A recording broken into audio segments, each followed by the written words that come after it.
दही छुंक दिया पखाल सांगकु आलू बैगण भर्ता साग भजा बड़ी चूरा भेंडी आलू भजा देशी रही और भाकुड़ माछ भजा सांगकु चूना माछ भजा भली विभिन्न व्यंजन प्रस्तुत करा जाई बालेश्वर सहरवासी पालिछंती विश्व पखाल दिवस।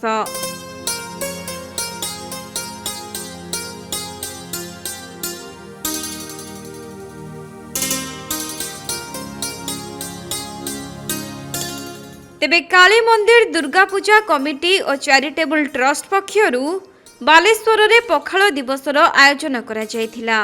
एही अवसर रे सहरवासी संगठन प्रेमी सांबादिक युव संगठक एवं शिक्षाविद समेत विभिन्न वर्गर लोके जोगदेई मन भरी पखाल खाइथिले। तेबे प्रतिवर्ष मार्च 20 तारिख को पखाल दिवस भावे पालन करा जाए।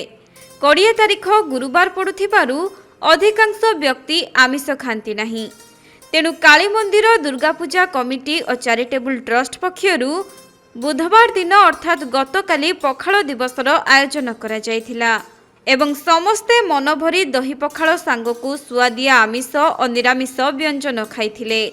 एपरिकी 6 तियन 9 भजार बासना रे समग्र अंचल महकी उठिथिला। ओडिशार पखाल को विश्व दरबार रे पहुंचाइबा पई पखाल दिवस पालन करा जायथिबा दुर्गा पूजा कमिटी और चैरिटेबल ट्रस्ट कर्मकर्ता माने प्रकाश करिसेंते। आसंता 20 तारिख माने आगामी काली 20 तारिख जो आछि से होछि पखाल दिवस, किंतु गुरुवार पड़ुथिबारु आमे पखालर जो स्वाद टिके माछ दरकार सेति आमे बुधवार आयोजन करछु। आम ओडिया मानकर एक खाद्य आमे ओडिया आमे पखाल खिया एवं ये पखाल जमी पृथ्वी रे समस्ते जानवे पखाल मान पखाल जमी जगन्नाथ देश कहले आम ओडिशा को बुझाऊ सेमती पखाल कहले जमी ओडिशा को बुझेब तार आभिमुख्य से आम पखाल दिवस पालन करछु एवं समस्त को बालेश्वर जी बुद्धिजीवी अच्छा समस्त को आम डाकिछु निमंत्रण करछु। आज सब आमर पखाल सहित जहाँ जहाँ दरकार साग बड़ी चूरा बैगण भर्ता आलू भर्ता एवं ए समस्त प्रकार खाद्य आम पखाल सहित आज आम अतिथि को परसिचु एवं अतिथि माने खुशी व्यक्त कर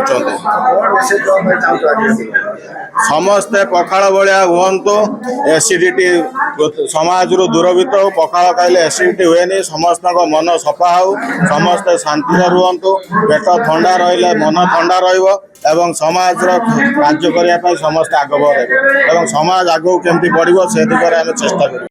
बालेश्वर प्रसन्नजीत सेठी रिपोर्ट कोणार्क लाइव।